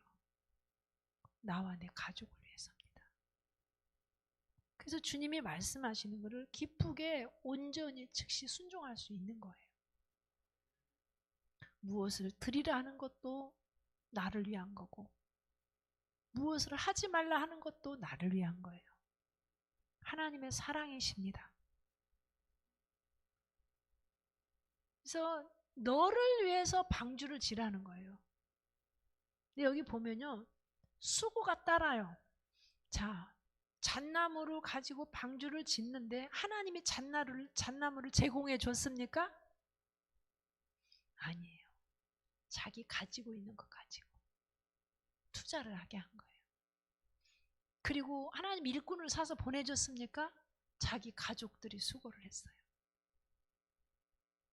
그래서 그 기간이요 1, 2년도 아니에요. 120년 동안 그 아라랏산 거기서 방주를 지으면서 사람들이 그럴 거 이 햇볕이 이렇게 쨍쨍 찌는데 뭐 하고 있냐고, 방주 짓는다고, 뭐 하는데 이런 걸 짓냐고. 그것도 사이즈가요, 작은 게 아니에요. 이 방주 사이즈가요, 어마어마합니다. 방주는요, 사이즈가요, 높이가, 여기 규빗은 우리가 익숙하지 않은 그 치수인데, 미터로 환산을 하면요, 약 한 137m 정도 돼. 137m. 길이가. 그리고 높이가 30규빗이면 한 14m. 그리고 넓이 폭이요, 50규빗이면 한 23m. 그러니까 축구장보다 더 큰 거예요. 광주가. 그 나무를 다 살려면 돈이 들어가요, 안 들어가요? 그거 지으려면은 120년 진 거야. 그래서 자기 있는 재산을 가지고 잣나무를 사다가 자기 가족이 그걸 하는데, 아마 사람들이 맨날 손가락질, 아이고 그 돈 가지고 여행 가지, 그 돈 가지고 맛집 가면 얼마를 먹을 수 있을 텐데, 그 돈 가지고 메이크업 옷 사 입으면은 얼마나 멋지게 살 수 있을 텐데, 뭐 집에 뭐를 갖고 놓지, 무슨 얘긴들 못했겠어요.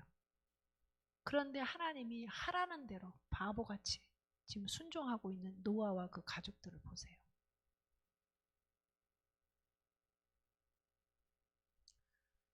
자, 이거는 하나님을 위해서가 아니었어요. 노아와 그 가족을 위하여서 하나님 말씀하시는, 노아는 거기에 대해서 한마디 말을 않고 그대로 준행하는 거예요. 이 노아의 특징은 뭐냐면, 하나님과 동행하는 사람의 특징은요, 하나님이 무슨 말씀을 하시는지 그것은 하나님을 위해서가 아니라 자신을 위한 거라는 걸 믿었습니다. 자신을 위한 거. 그렇기 때문에 외요가 없어요. 외요가. 아멘만 있을 뿐입니다. 그리고 그대로 순종하는 거예요. 왜 이렇게 시간이 길어요? 왜 이렇게 크게 져야 돼요? 반만 지으면 안 돼요? 창을 왜 5개 나라고 져요? 2개만 하면 안 돼요? 우리 그럴 수 있잖아요. 그죠? 예배를 매일 드려야 돼요. 그냥 한 달에 한 번씩만 드리면 되지. 다 그런 얘기예요. 뭘 그렇게 헌금을 해야 돼요? 우리 먹고 살기도 바쁜데 11조 반만 내면 되지. 다 그런 얘기, 이게 다 여기에 해당되어지는 얘기들이에요. 자, 하나님께 의로운 신앙과 생활은 하나님의 은혜를 받는 데서 비롯돼요. 하나님이 어떤 분인가를 알면은요, 하나님 앞에 왜 이유가 필요 없어요. 아멘이십니까? 여러분, 우리 가정에 일어나는 것, 나에게 일어나는 거에 자꾸 왜 하나님이 나만 이렇게, 왜 나만, 그러면 아직 하나님이 어떤 분인가 잘 몰라서 그래. 우리는 죄성을 가진 존재예요. 그래서 아무 거침이 없이 모든 일들이 만사 형통 그러면 우리가 어디로 가게요? 마귀의 하수인이 될 수밖에. 내가 하나님인 줄 알아. 그래서 하나님 가끔가다 한 번씩 우리를 낮추고 우리 자리로 돌아가는 그런 시간들을 허락하는 게 고난이에요. 그것이 때때로 질병일 수도 있고, 또 자녀들의 어떤 성공이 막히는 것일 수도 있고, 또 재정의 어떤 훈련일 수도 있고, 여러 가지 그런 본인이 중요하다고 생각했던 것들이 좌절되는 그런 상황들이 발생할 때, 하나님 우리를 사랑하지 않아서입니까? 사랑해서입니다. 사랑해서예요. 그렇게 안 하면 우리 마음이요, 가난해지지 않습니다. 정말로 전심으로 하나님을 찾는 그 마음을 유지하게 하기 위해서 하나님이 최소한도 고난을 주시는 걸 저는 믿습니다. 최소한도 고난이에요. 우리는 감사함으로 받아야 될 줄로 믿습니다. 하나님은 실제로 살아계시고요, 지금도 우리 아빠세요. 여러분의 아빠십니다. 우리를 얼마나 사랑하냐고요? 당신의 아들을, 하나밖에 없는 아들을 그냥 세상에 보낸 것도 아니에요. 가장 낮고 천한 목수의 가정에, 그 당시 목수는요, 이스라엘 직업의 분류로 보면 최하류 직업이에요. 천민 직업이에요. 그것도 가난하게, 그것도 식민지 통치를 받는 정치적인 압제, 로마의 식민지 통치했던 이스라엘 땅에 그 또 요셉이 일찍 죽었대잖아요. 그래서 어린 소년 가장이었대요. 예수님이. 인간이 겪을 수 있는 모든 고통과 고난을 다 겪는 그 자리로 보내셨어요. 누구 때문에? 누구 때문에? 하나님 때문이에요? 나 때문이에요. 나 때문에. 그렇다면 그분이 우리에게 허락하신 상황과 환경들에 대해서 우리는 할 말이 없는 거예요. 누가 여러분에게 상처를 줍니까? 하나님이 나로 하여금 낮아지게 하는 하나님의 방법인 줄로 압니다. 하나님은 사랑이세요. 우리가 이게 믿어지면요, 모든 관계의 매듭이 다 풀어집니다. 노아는 하나님께 은혜를 입었기 때문에 당대 완전한 신앙의 가정을 형성할 수가 있었어요. 그래서 가족의 전체가 한 사람도 빠짐없이, 거기서 한 아들도 제외됨 없이 가족의 전체가 하나님의 명령을 받아서 방주 짓는 그런 일에 전심전력하게 되죠. 그 당시에 강포가 땅에 충만할 때 노아의 가정은 똘똘 뭉쳐서 가정대단을 쌓으며 잣나무로 방주를 짓는 모습을 한번 상상해 보세요. 얼마나 아름다운 그런 모습인지. 노아의 가족의 특징이 있다면 하나님의 은혜를 입은 후에 하나님의 명령을 그대로 준행했다는 거예요. 창세기 6장 22절, 7장 5절 같이 말씀을 보겠습니다.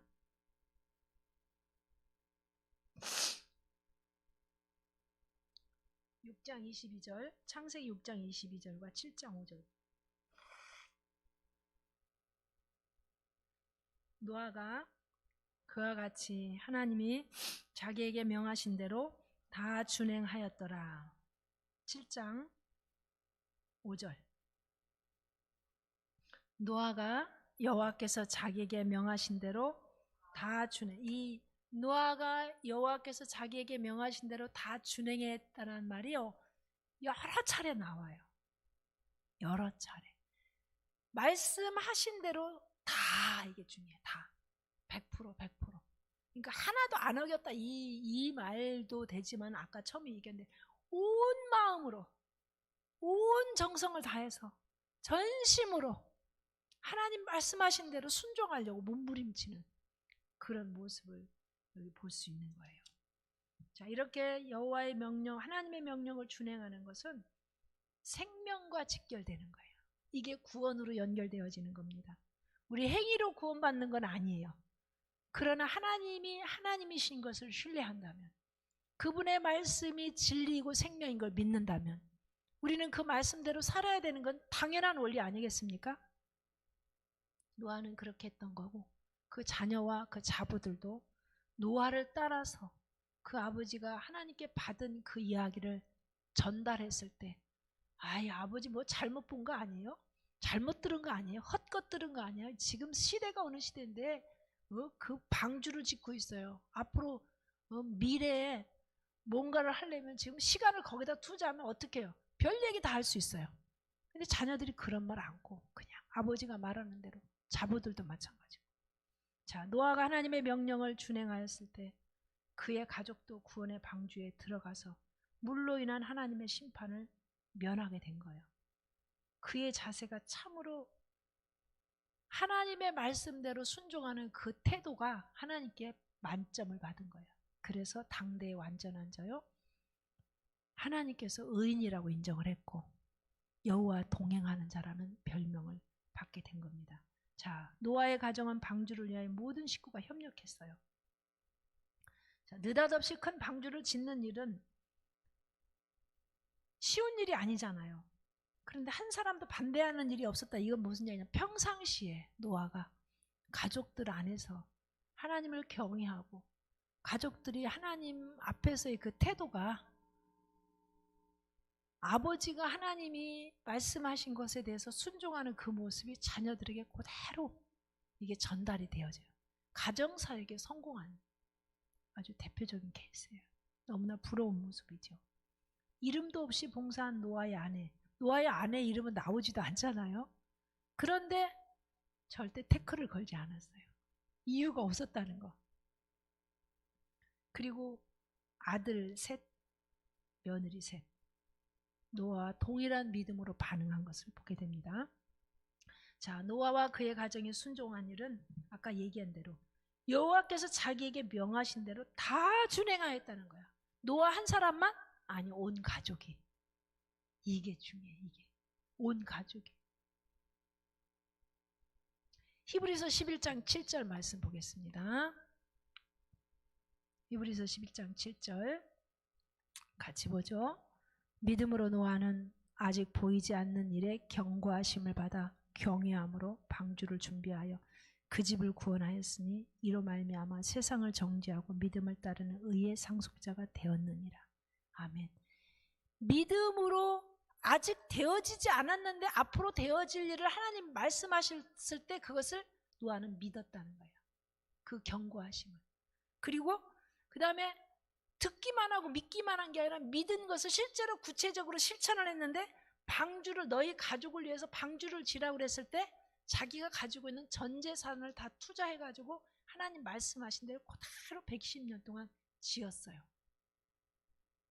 이게 믿음의 사람의 행보입니다. 그것이 그 당시에 인정받는 일도 아니었어요. 유명한 일도 아니었어요. 돈 버는 일도 아니었어요. 얼마나 어리석은 일이었겠어요.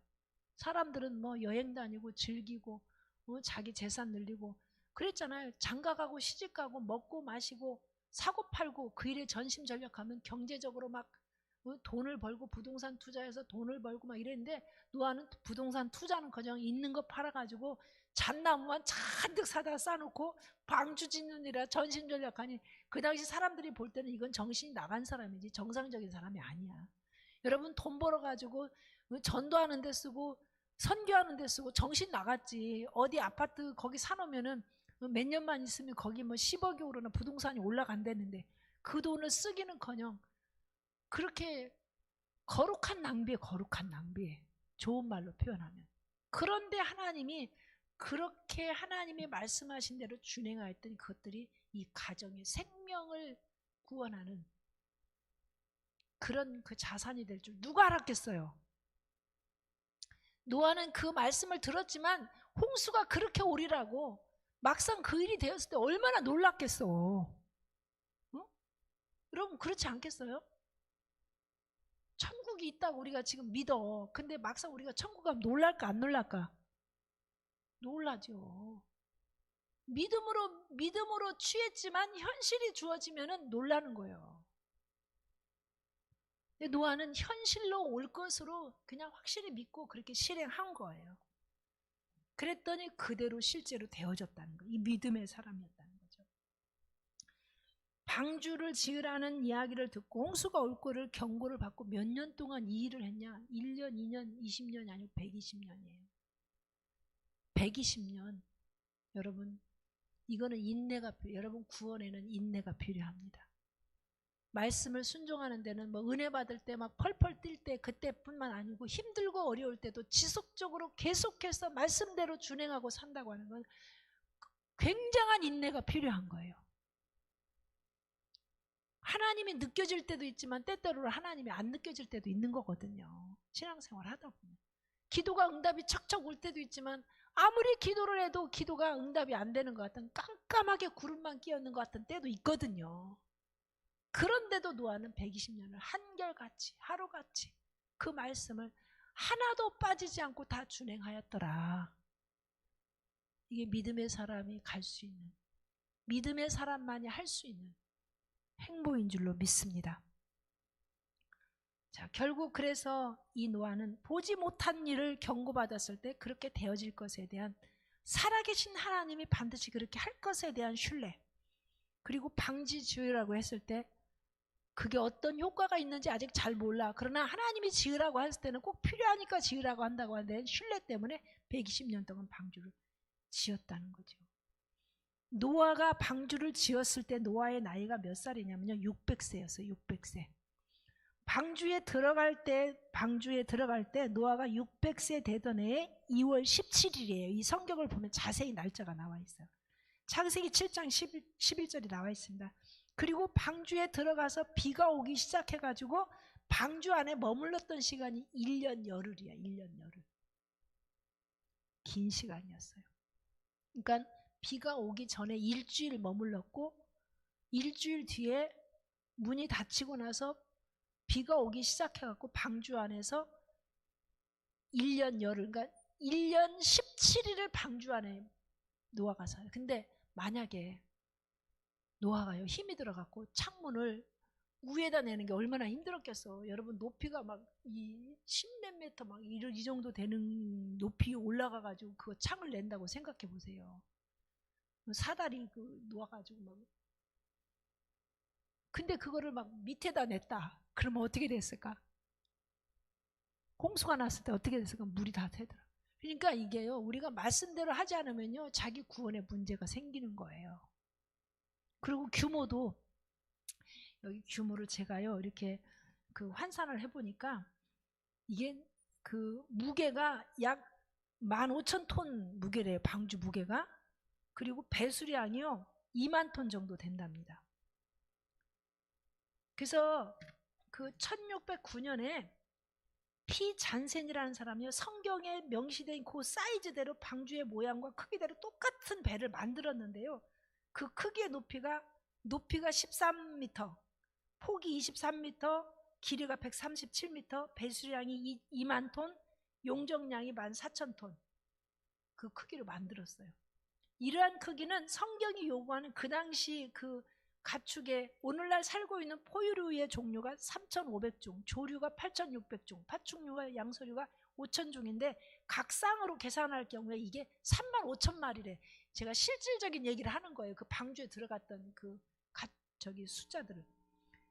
그래서 실제 이 성경이 요구하는 이 방주가요, 35,200마리의 3배, 125,280마리를 실을 수 있는 사이즈래요. 방주의 크기가. 그걸 만드는 거예요. 또 재미나잖아. 이 피 잔센이라는 사람도 그 호기심에 그 방주를 이렇게 만들었대요. 이 실제 사건이 실제 사건. 아라라산을 탐험하는 프랑스인 버나드 나바라라는 사람이 그곳에서 큰 물체를 발견하고 한 조각을 배워왔는데, 이 조각을 탄소 실험한 결과 보니까 그게 5,000년 전의 물건인 것이 증명. 그러니까 방주 사건이 BC 3,000년 전 경에 일어났던 사건이라는 것을 이제 탄소 실험으로 역사적 과학적으로 증명을 한. 실제 여러분들이 성지순례를 가면은 그 방주 모양이 그 산에 박혀 있는 것을 볼 수가 있어요. 거기에 박물관이 있고. 실제 여기는 흑해의 남동쪽, 하란의 북쪽이에요. 그래서 터키 동쪽 경계에 있는 산맥인데 우라르트라는 지역이거든요. 우라르트라는 것은 아라랏이라는 이름의 아수르식 지명이에요. 현재 그 산 꼭대기는 5,144m고 만년설이고요. 여기서부터 물이 흘러서 티그리스와 유프라테스 강으로 흘러 들어가거든요. 거기 지역 주변의 땅이 아르메니아라는 땅이에요. 이게 실제적인 사건입니다. 자, 방주의 모양 규모는 다 하나님 말씀하신 대로예요. 자, 하나님의 명령을 준행하고 다 순종한 다음에 이제 지시하신 대로 방주에서 나왔어요. 방주에서 나온 노아의 가족이 맨 먼저 한 일이 뭐였죠? 창세기 8장 20절 말씀. 노아가 여호와께 제단을 쌓고 모든 정결한 짐승과 모든 정결한 새 중에서 제물을 취하여 번제로 제단에 드렸더니. 여러분 1년 전에 옆에서 살던 사람, 부자 사람, 잘생긴 사람, 왕, 모든 사람들이 1년 17일 뒤에 방주 뚜껑을 열고 나와보니까 하나도 없어. 형체도 없어. 동물도 없어. 얼마나 기가 막혔겠어요. 그러니까 노아는요, 구원이 뭔가를 실감하는 거예요. 사람이 죄를 지으면 어떻게 심판받는가를 몸으로 경험한 거예요. 자기 가족이 나왔고 방주에 들어가 있던 이 동물들이 나왔을 때 맨 먼저 한 일이 뭐예요? 하나님이 왜 방주를 지라고 했는지. 이거는 감격할 수밖에 없는 거야.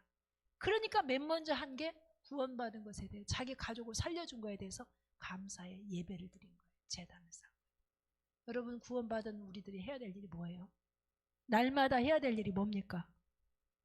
종교 예식이 아니에요. 감사의 예배예요. 하나님 감사합니다. 내가 하나님의 자녀된 거 감사합니다. 오늘 주님이 나와 함께 하시는 거 감사합니다. 나 천국 가게끔 내 미래를 보장해 주셔서 감사합니다. 날마다 감사하고 살아도 부족한 게 우리 인생인 줄로 믿습니다. 세상의 문제는요, 뭐 질병도 있고 문제는 끊임없이 일어나요. 그러나 우리는 우리의 정체성, 우리의 신분은 구원받은 백성, 하늘의 시민권을 가진 자, 하나님의 자녀, 천국 들어갈 사람들 꼭 잊지 마시고, 노아처럼 이제부터라도 하나님이 성령으로 감동하고 말씀으로 말씀하신 그 말씀에 대해서 온전히 준행하려고 우리 중심으로 온 마음으로 반응하면서 삶을 산다면 우리와 우리 가족들 안에 이 놀라운 심판 속에서 영원한 불구덩이에 떨어지지 않는 구원의 축복은 반드시 보장될 줄로 믿습니다. 하나님은 노아의 방주에서 나오고 난 다음에 제단을 쌓았을 때 하나님이 창세기 12장에 창세기 1장 28절에 축복하셨던 그 축복을 하나님 다시 한번 노아에게 말씀하시면서 축복을 약속하십니다. 하나님 아버지 감사합니다. 여호와의 말씀대로 다 준행한 노아, 그것은 우리 힘으로 할 수 있는 일이 아닌 거 저희들이 압니다. 하나님 우리에게 은혜를 주옵소서. 여호와께 은혜를 입어서 노아는 그 당시에 완전한 자요 또 의인이요 하나님과 동행한 자로 하나님이 말씀하신 것을 그게 뭔지 잘 이해가 안 가도 믿음으로 취했고 순종했으므로 그의 온 가족이 구원을 받았습니다. 주님, 오늘도 우리에게 이 은혜를 주옵소서. 예수님 이름으로 기도드립니다. 아멘. 네, 우리 박수로 할렐루야 감사합니다. 이 조장님들은 앞으로 나오셔서 이 워크숍